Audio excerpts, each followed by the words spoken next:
Hey, Montre, Hey, here. how's Hey, it how are you? going?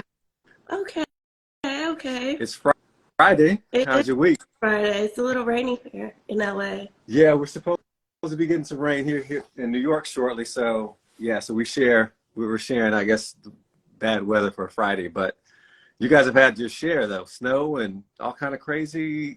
Yeah, California's been. You guys have had our weather this holiday or Right, this. we're acting up. Yeah, it's really global warming is real. But thank you so much for joining. Yes, I'm excited. Yeah, looking forward to our conversation. And thanks for, I know we wanted to pull the series together, highlighting various women who are making her story or history in the moment. And, I love your story with what you're doing with Ant Beauty LA, and we'll talk a little bit about that in a moment. But just happy to have you on as a guest to talk about everything that you're doing in honor of Women's History Month. So, Yeah, thank you for hosting this space and inviting me to be a part of the conversation. absolutely, absolutely. So why don't we kick things off? So for your following or for Ant LA fans, just a little bit about myself. We work together. I'm the founder of In Good Conscience Bath and Body products, which are sold through Ant Beauty LA and some other partnerships that you have arranged, which we're extremely grateful for. And our brand is all about clean beauty, personal care, and what we try to do through the clean beauty, personal hygiene practice is give back to community through our partnerships to help us bring our products to market, and also giving back a portion of proceeds to nonprofit community organizations, all working in communities of color or from a minority business perspective. So that's where the word "In Good Conscience" of the brand comes from, and that's kind of what we stand for. Why don't you tell us a little bit about Amp Beauty LA? Yes, we are at BDLA. My name is Montre. I'm one of the co-founders, and we are basically a digital platform. Sorry, I'm getting over a little cold, Oh, so okay. my Take your voice is time. a little hoarse, so I'm going to speak a little slow. No problem. But yes, my name is Montre, one of the co-founders of Ant Beauty LA. So we're a digital platform that hosts amazing brands like In Good Conscience, and our mission is to provide beauty for all textures and all shades. Awesome. Awesome. So let's talk about what's your memory of how we met initially and how we even formed this partnership that we're going to talk about a little bit. But yeah, so I believe we were doing, it was like around when we first launched. I think we launched around the same time, right? Uh, I think you guys beat us you guys were out a little bit ahead of us, maybe six Okay. months to a year. Okay, yeah. Yeah, so we had, I guess, a similar contact, Anamia PR agency, and she shot us over an email and said, "Hey, I have this amazing brand. I think it would be a good fit." So the conversation went from there, and now you're on the platform. You're one of our best-selling body washes. I have it in my shower right now, and yeah. So yeah, we're going to talk more about that, but thanks for that nice plug. Um, so we know that you started this great platform, Amp Beauty LA, but tell us about yourself as a person and kind of who you are, what your interests are, and also kind of what this lifestyle has been about for you as an entrepreneur up to this point. Yeah, so it's been a really interesting journey. So I actually started with a degree in public relations, and soon after secured an internship with Turner Broadcasting and realized I don't like PR at all. So it really forced me to do a deep dive into like, what my passions are. And it was really interesting. One night I was Googling and just trying to figure out different career paths, and I found this amazing program at FITM. It was a beauty industry management program. It was being additional. Hey, Angel. Angel's in the house. Sorry, I had to What's up, shout. Angel? And so researched that program, and I applied, and it was just kind of one of those aha moments, like where all my friends around me were like, "Girl, you stay in Sephora for hours. Like, you're always trying to do everyone's makeup. Like, you're always, all the beauty trends. Like, how did it take you so long to figure this out?" So it just really just happened. Like, I think I'm really grateful to have just had that program to kind of catapult me. So from there, I went to manage a cosmetics and fragrance department at Neiman Marcus.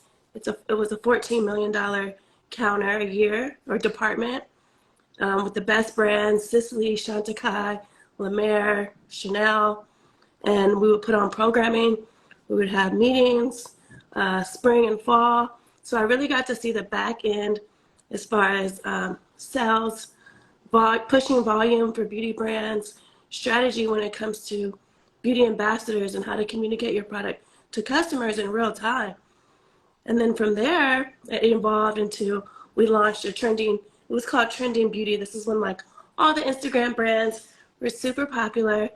And Neiman Marcus had an initiative, and our store was one of the doors that was able to launch about 125 smaller indie brands, which was interesting for us because our average price point was like $250, and then these indie brands, they're like $25. So everybody's freaking out, like, how the heck are we gonna make our numbers selling Right. $50, $25 mascaras?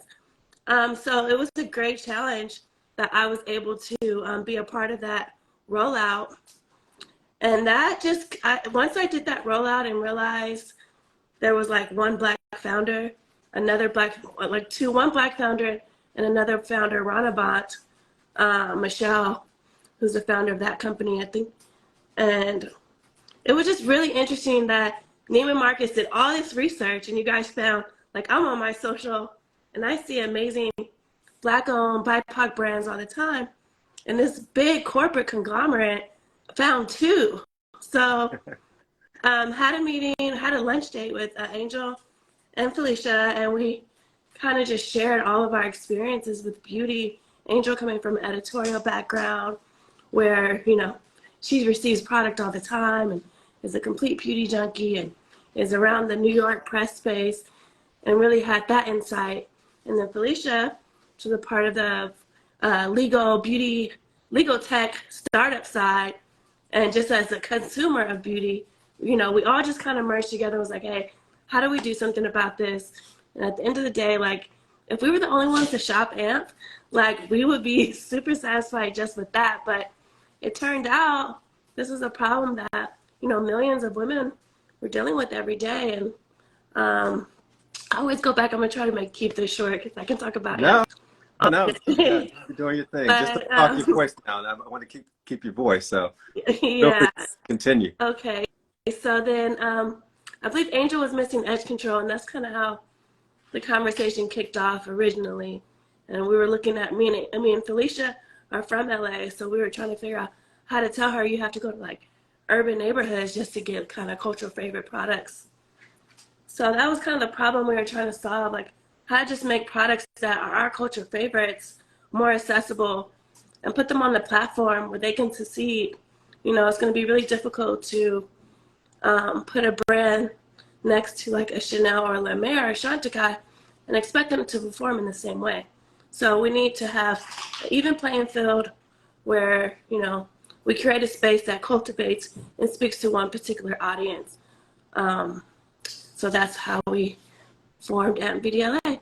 Great story. Great. So you and two other friends and partners that started Amp Beauty LA.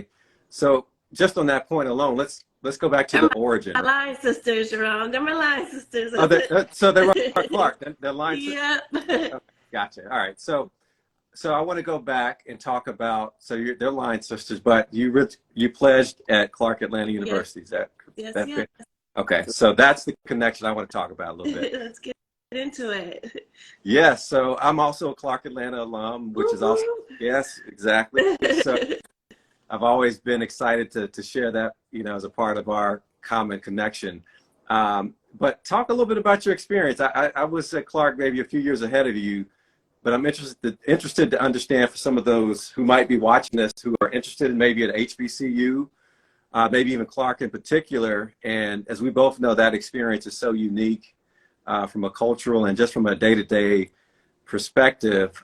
So what was it like going to Clark? What made you choose Clark, and what was your experience like while you were there? I was just a rebel, honestly. I wanted to get as far from California as possible. And I did like a mini HBC tour in Atlanta And I just really liked the vibe of Clark. I just felt really at home. I mean, just the city of Atlanta, period. But it was definitely a conscious decision to be a part of the HBCU. Growing up, I didn't have any teachers that looked like me or any people, BIPOC teachers at all, and I really wanted to, I felt that there was something missing of like being a part of that culture and learning just a little bit more about history and, just being a part of um, all black institution, which, still not all black. There's extremely diverse. So yeah, it was a conscious choice. At first, I was being, a rebel of like, how far can I get away from LA? But then discovered something a little more magical. Oh, absolutely. That was the same reason I chose Clark. I did the same, almost the exact same thing. Went with my parents. We did a college tour.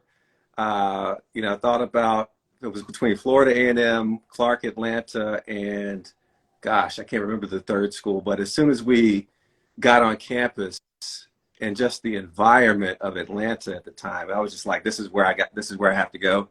I'd never seen anything or experienced that type of culture in such a concentrated way, Right. ever. And I was sold from that experience. And that's what made it special for me, is to be able to go to school in such a rich, dynamic environment and have so many people of color doing so many interesting things. Amazing things. Yeah, so inspiring. Yeah, so I'm sure that helped to kind of, when you thought about, eventually becoming an entrepreneur, just being around people who you connected with and being able to leverage those connections and what you're doing now, I'm sure are definitely still impactful. So let's go back to your partners.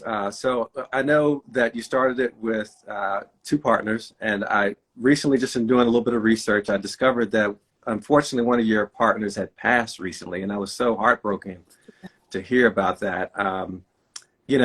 I've recently lost, some friends that I've worked with, and it seems like it's so early to lose a close friend at this stage of life.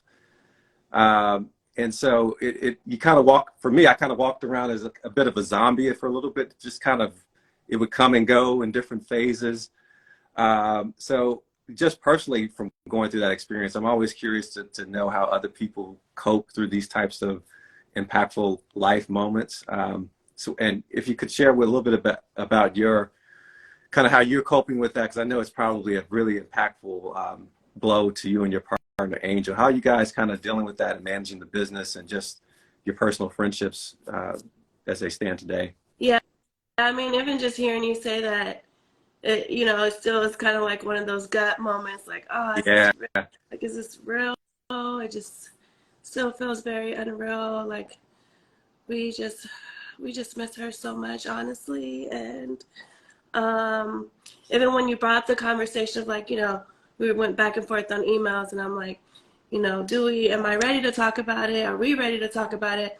I really want to give space for us to still heal on this journey.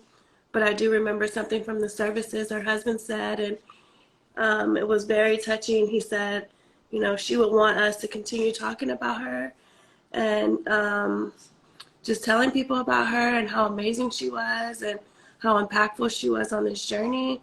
And honestly, it just still feels so unreal. Like, I look at my phone sometimes and I'm just like, okay, like I have, like, you just kind of like, oh, I haven't heard from her. Like, and I have to like, okay, wait, what? Like, I don't know. It's just very surreal. Like, honestly, I just still can't believe that I have to it's even hard for me to still say. And like, but the good thing about it, I have a support. Like, I have family. I have a beautiful sister who's been helping me through it. I have line sisters, and just having that support, it's kind of, going through this grief together and mourning together. I think I'm the type of person, I just shut off. Like, I don't want to talk about it. I'm in my bed. Like you said, I'm very zombie. I'll just kind of isolate myself and cut myself off. But I'm trying to grow in that way where, you know, you have these amazing people around. So, talk to them and be vulnerable. And I think that's important. It's just, to really be vulnerable in that moment. And it's okay not to feel okay someday. And sometimes you feel like you're putting your burden onto someone else. Um, but if people are there for you and they love you and they want to support you, they want to, like, they thrive in those moments, and that's where, they shine. So you have to give them that grace and space to be there for you. So that's also a learning journey for me as well, just growing and, being able to have difficult conversations like that. To your original point, it's just, we're too young, and it's just something that we would have never imagined in a million years that we would be in this position. So we're honestly just still taking it day by day. There's no magic recipe or formula. The pain is still very much real. Um, and it comes and goes. Some days are better than others, but when I'm feeling down, I text Angel right away. I texted people that, remind me of her, or just shed some light, or just put a smile on my face. Absolutely. Yeah. Absolutely. Well, Montre, I really appreciate you sharing your raw emotions and feelings about the situation. I was a little hesitant of whether to really bring it up, but I know she is a part of what Amp Beauty LA is, and likely what the legacy of Amp Beauty LA will be. Absolutely. So I wanted to, recognize her for contributing to this vision that you guys have put together, and, honor her memory by at least acknowledging the fact that she was one of your founders, and she'll be dearly missed. And I understand that it's a very touchy subject, and we don't have to talk about it much more than that. But thank you for sharing your thoughts, because I think it could help, other people as well as they're dealing with loss, like myself. Like I said, it's one of those things that's an individual way you cope through it, but just to be able to talk about it and have people to hear and comfort you, I think is a big part of that healing process. Thank you. Gracefully done. Yeah, like I said, she would want us to talk about her and continue talking about her, and she made. I'm back. My back. Okay. Yep. Yeah. All right. Good stuff. Good stuff. So let's switch back to this journey of entrepreneurship really quick. So you guys, Amp Beauty LA has been up and running for almost 3 years. Is that about? I know, wild. So wild in September. Yeah. Yeah. So, as an entrepreneur, as a fellow entrepreneur, talk to me or share some of the things that you've learned, maybe some of the pitfalls of your journey so far, because, there's always lessons to be learned and people that are looking for that type of firsthand insight. So anything that comes to mind that you could share in terms of like what that journey's been like, or maybe some things that you didn't know that you now know that you would definitely highlight as kind of your top few things to think about as you're going into that journey? Yeah, definitely. I think, entrepreneurship, it is, you see what it looks like on Instagram Yeah. and, other people's stories, and it's like, wow, this could be really great. But if you're doing it the right way, it's definitely rewarding, but it has its challenges. And I would say one thing that really stuck out to me this entire journey is everyone's still trying to figure it out. Um, and you just have to be a student of learning, and it's a constant cycle. Like, once you think you have something figured out, I'm sure you're researching, you're meeting new people. You just have to make yourself open to new experiences, and just learning. You are like, be the money. Arlen, one of our investors, she always says, be the money. And what she means by that is, acquire more resources, get more skills, connect yourself with the people who are like yourself, pave it away. And that would be my greatest advice to anyone who's trying to embark on this journey of entrepreneurship is, every day is different. You have to keep your goal in mind and your passions in mind. And it's really, I think what Steve Jobs said is like, any regular person would, like, it pushes you to a level of insanity. So you really have to be really passionate about your mission and what you're doing, because it is such a challenge every single day. Yeah. You literally, like, you have to, if you don't have that North Star in mind, it's easy to give up or say, oh, I'm not going to do this today, or let me reschedule, or um, that's not that, you know, you can just, it's quick to, the negativity is really easy to seep in and, you know, mess up your overall vision. So you kind of have to push through that.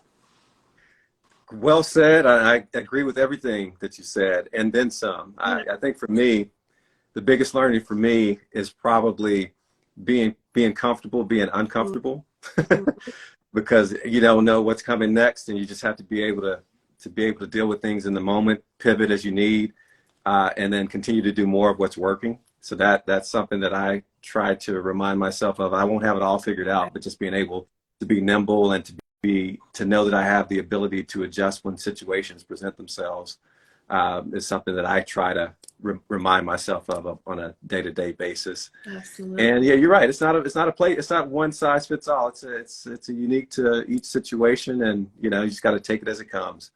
But thank you for sharing your point of view on that, because like I said, I totally agree and couldn't have said it better. All right, so let's talk about, we talked about entrepreneurship. Let's talk about, so you mentioned about our partnership with In Good Conscience. Yes. Can you share a little bit about some of the success you've seen with the brand for AMP, and also for our partnership that you've worked out with the brand? I don't know if you can speak to that, but just sharing in general what you have seen that's been working so far. Yeah, definitely. I think the journey started off with samples. All of us were, you know, we were able to try your amazing body washes, and immediately we knew that it was a very special product. What you're doing in the clean space is very important, because 70% of products geared towards women, Black women specifically, are classified as toxic. And we really want to make sure we're cleaning up the space. So I think it hasn't been a year yet, but you have outperformed definitely our body wash category when it comes to BLA, yes.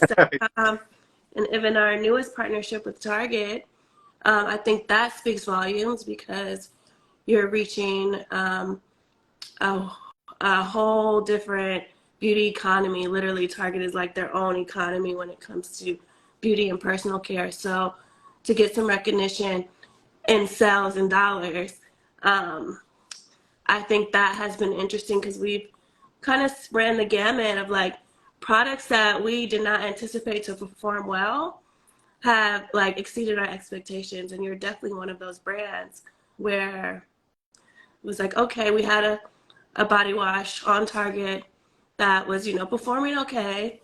And then, so we were kind of like, okay, I mean, we had eyelashes that literally no one bought these eyelashes on Aunt Beauty LA, but on Target, eyelashes were selling. It's still like, well, I would never, like, I don't think of going to Target to buy eyelashes. Like I said, Target is their own beauty economy, but just that's an example of how different networks or different mediums that you put your products in are going to perform in different ways. When we have pop-ups, our candles sell like crazy, because that's a sensory experience. People can smell it. Our candles actually perform well online, but it wasn't always that way. Nope. So there's just different products that perform based on our sales channel. And your body wash, when it comes to our Target, Angel says she's a peppermint sage girl. I like the rosemary. Rosemary is really, really beautiful. So yeah, that's kind of the journey now, and we're looking to grow and expand the partnership. I hope you have some new products coming out. Working on some stuff, yes. So yeah. No, well, thanks for that feedback. It's always exciting to hear good news, and also sometimes it's exciting, not exciting, but it's helpful to know, you know, opportunities as well. But thankfully, everything sounds like it's going well, and we look forward to continuing that strong performance with you guys going throughout the rest of this year. So, because as we're running really close to time, I wanted to get in two more questions for you really quick. So, you know, in Good Conscience, we're about, you know, clean personal care and beauty, but we're also about, you know, a lifestyle that reflects that as well. So when you think of self-care for yourself, outside of just the products that you use, what does self-care mean to you, and how do you practice self-care in your day-to-day walk? Um, yeah, I'm honestly a part of hustle culture. So like I'm on that spectrum of self-care. Uh, But when I can squeeze in, I'm starting to do better, like especially as of lately, like, pausing and evaluating the situation and really taking time out to whether that's spa day, whether it's just going to get my nails done, like just I think my self-care is physical appearance and like just keeping myself healthy. I love working out. I work out. I do I just found out Pilates. So I'm obsessed with Pilates right now. oh, wow. Okay. Yeah, shout out to ClassPass. If anybody needs a refer me code, let me know. But I'm racking up credits with ClassPass. I love Pilates. So I think definitely working out and like spas and just I have to be super intentional about it. It's really crazy to say, but I have to put it on my calendar and like really Yep. designate because like I said, I'm a go go go work trying to just figure it out. I know, because I tried to catch you in LA like a few weeks ago, and you were busy. Right? I'm like, I already moved on to another meeting. I was like trying to manage it all. Uh-huh. Um, so that's kind of where I'm at with self care. I really have to be more intentional about it and stop and pause, but I'm making room for it as of lately. Awesome. Well, thank you for sharing that, because that's again, that's a part of what we stand for, and for everybody, it looks different. But I think one of the things we learned out of COVID is that self care is important, and it's about the little things like your daily hygiene and personal care, but also about whether you're meditating, whether you're Mm-hmm. giving back, whether you're Mm-hmm. making time for healthy activity, or family time. All those things count Definitely as family kind of time. self care, and it's defined at the individual level. All right, so some fun stuff before we wrap up. Okay. So I got a couple of pop quiz questions that I want to throw your way just Okay. to get a sense of your response. So I want to start off with kind of a first cultural question. So this one, hopefully it lands well. So from a restaurant perspective, would you say you are a fan of Busy Bee in Atlanta? I don't know if you know that one. Oh, yes, of course. Or Roscoe's in LA. Oh, that's a tough one.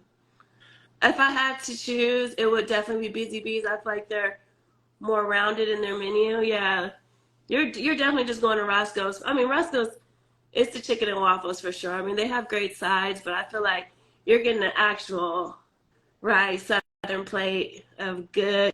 Like it's hard to find It's like that.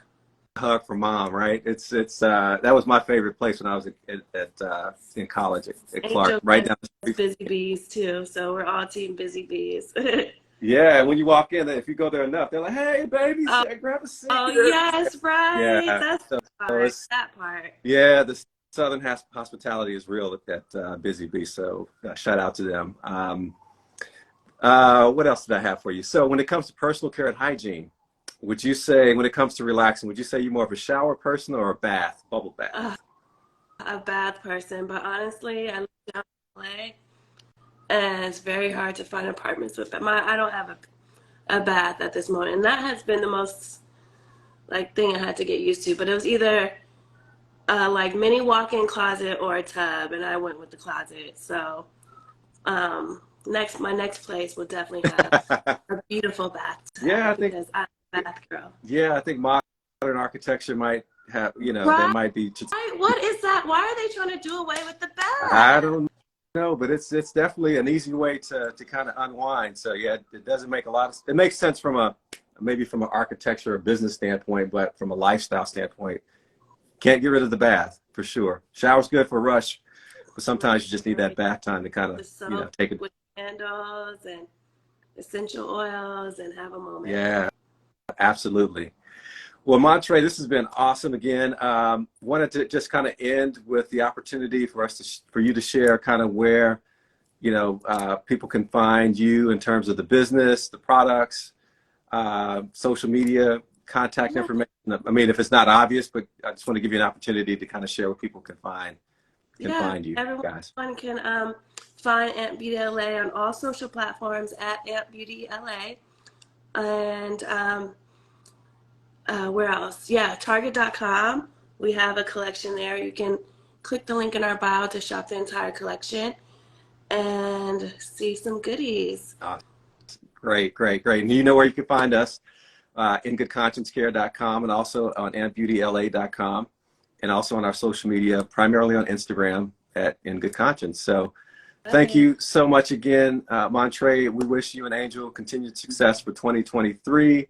And let's think about ways we can continue to partner throughout the year. Absolutely love it. Thank you for holding this space for us and many more to come. All right. Happy Women's History Month. All right. Yes, thank you. Take care. We'll Bye-bye. be in touch. Okay, bye-bye. Let's see.